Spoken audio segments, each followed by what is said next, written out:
Greetings and welcome back to another wristwatch video and another wristwatch review and the first ever vintage wristwatch review on this channel. And today I decided to review my vintage Longines Conquest watch from the 1960s. But before we switch perspectives, take a closer look at this watch. Quick wristwatch check. What am I wearing today? Today I'm wearing the legendary Seiko SKX007, and I will be reviewing this watch very soon. In fact, I will be reviewing this watch in the next wristwatch video in 2 weeks, so if you're interested in that review, subscribe. Now, let's switch perspectives, take a closer look at the Longines Conquest, and then come back here and talk a bit more about the watch.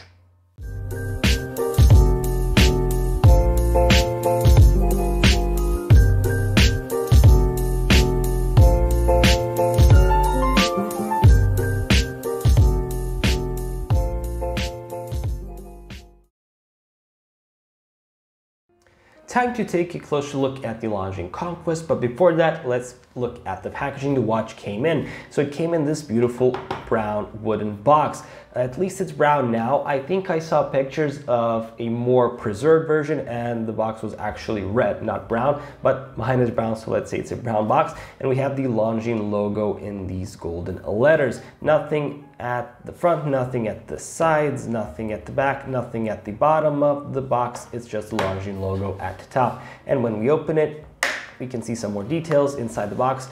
We have this top material, which is made out of satin. It says Longines Depuis or Depuis, I don't know French, 1867, so I guess it means something along the lines of since 1867. And this bottom material here is plush and it protects the watch quite nicely. So let's take the watch out of the box. And I do like the box. I wish more watches today came in boxes like this. But here's the star of the show, the Longines Conquest watch. And let's start with the dimensions as we always do. The diameter of the watch is 36 millimeters. The thickness of the watch is 9 millimeters. The lug to lug distance is 40 millimeters and the lug width is 16 millimeters. The case of the watch is gold plated and there is a mix of brushed and polished finishing. At least I think there is, because I think the sides are a bit more reflective, which indicates that this is polishing, and the top sides of the case are less reflective, so I think there has been some brushing, and I think you can see here that there is some vertical brushing going on the top of the lugs.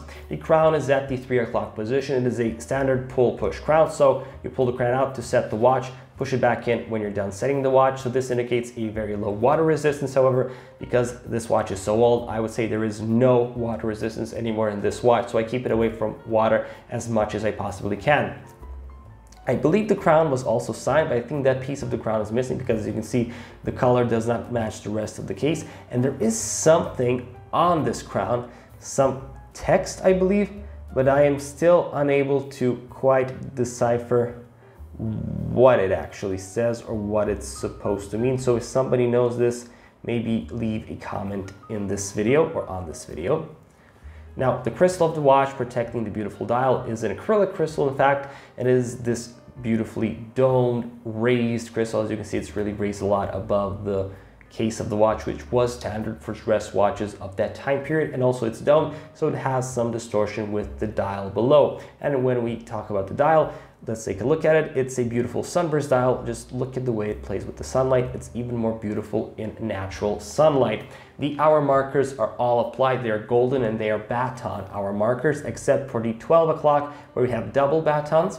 The minute track is printed going around the dial. Below the 12 o'clock position, we have the name Longines. It's also printed, and above the 6 o'clock position says Conquest, again printed. And also, if we can see, if we can zoom in here, below the 6 o'clock position, we also have some text T, Swiss made T. So the T indicates tritium. So there was a lume on this watch at one point, but it just doesn't glow anymore. The hour, minute, and second hand of the watch are also golden. And as you can see, tritium was there at one point in time.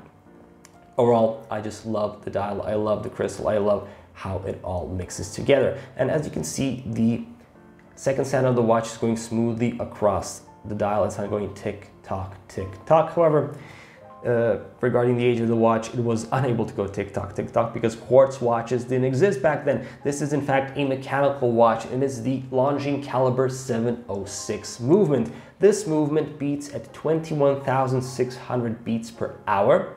It has 17 joules, 37 hours of power reserve when fully wound, and this is in fact a manual wind movement. It doesn't hack, so if we pull the crown out, as you can see, the seconds hand is still going, so it doesn't hack, but it does hand wind. I mean, it's not an automatic movement. The only way you can power it up is by hand winding it, and I think I wound it all the way, but maybe I can try to show you how it sounds when you hand wind this watch.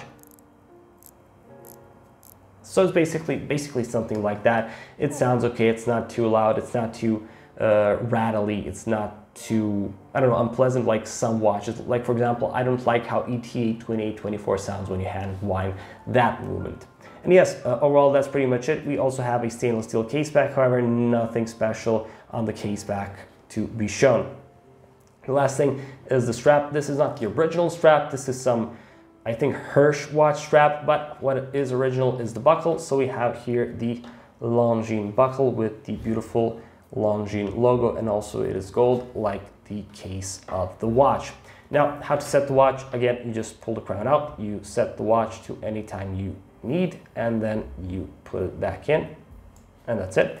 And the last thing I want to show you is how the watch looks on my wrist. And for reference, my wrist is 16¾ inches or 17 centimeters.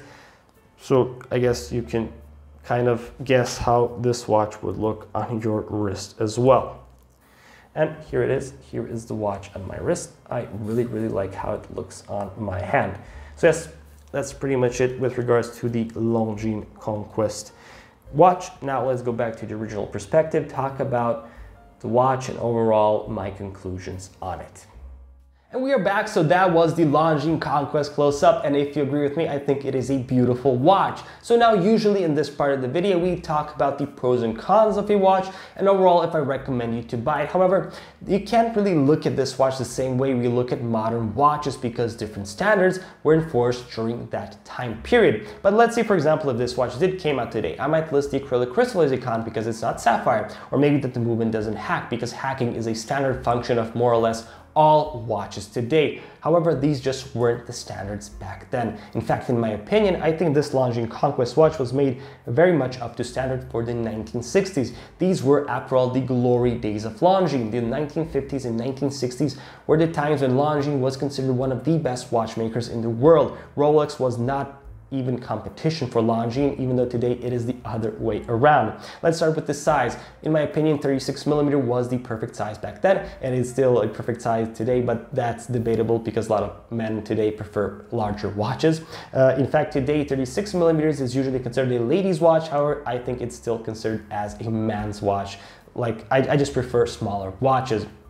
The standard back then was between 32 and 36mm for men's watches. Very rarely would you find bigger watches for men or bigger watches in general. Also, the acrylic crystal, again, something standard for that time period. Sapphire crystal did exist. It was used, but extremely rarely. Sapphire crystal started seeing more usage only in the late 1980s, early 1990s. Also, the fact the movement doesn't hack. Again, hacking was reserved for military watches because they need to use that precision. Civilian watches didn't really have hacking all that often. In fact, I would say even today, hacking is not really that important of a function. Overall, I think the watch is amazing. The size, the movement, the beautiful sunburst dial, the acrylic crystal, the way it's domed and it makes this distortion with the dial. Everything about this watch I love, but what I love the most is the fact that this was in fact my grandfather's watch. So this was my grandfather's watch. He used to wear it, then my father used to wear it, now I wear it, and then hopefully someday my own offspring will wear this watch.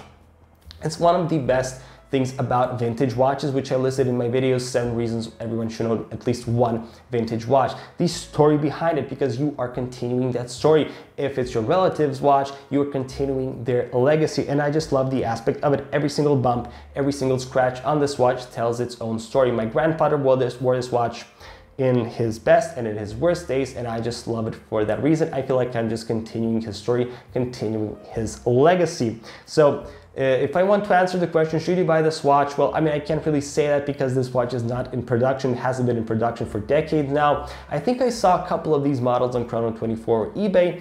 If you can find them there for the right price, sure, buy them if you like the design. But that's as far as I can go with regards to the question, should you buy this watch?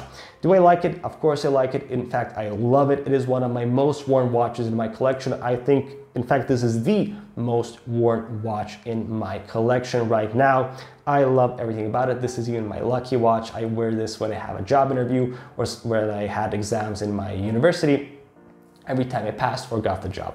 So yes, overall, I did really enjoy making this review, and I just hope you liked it as well. If you liked this video, of course, as always, leave a thumbs up. If you disliked the video, maybe leave a thumbs down and give me some suggestions on how I can improve my content. Subscribe if you want to see more wristwatch or fragrance related videos. And until next time, guys, have a great day and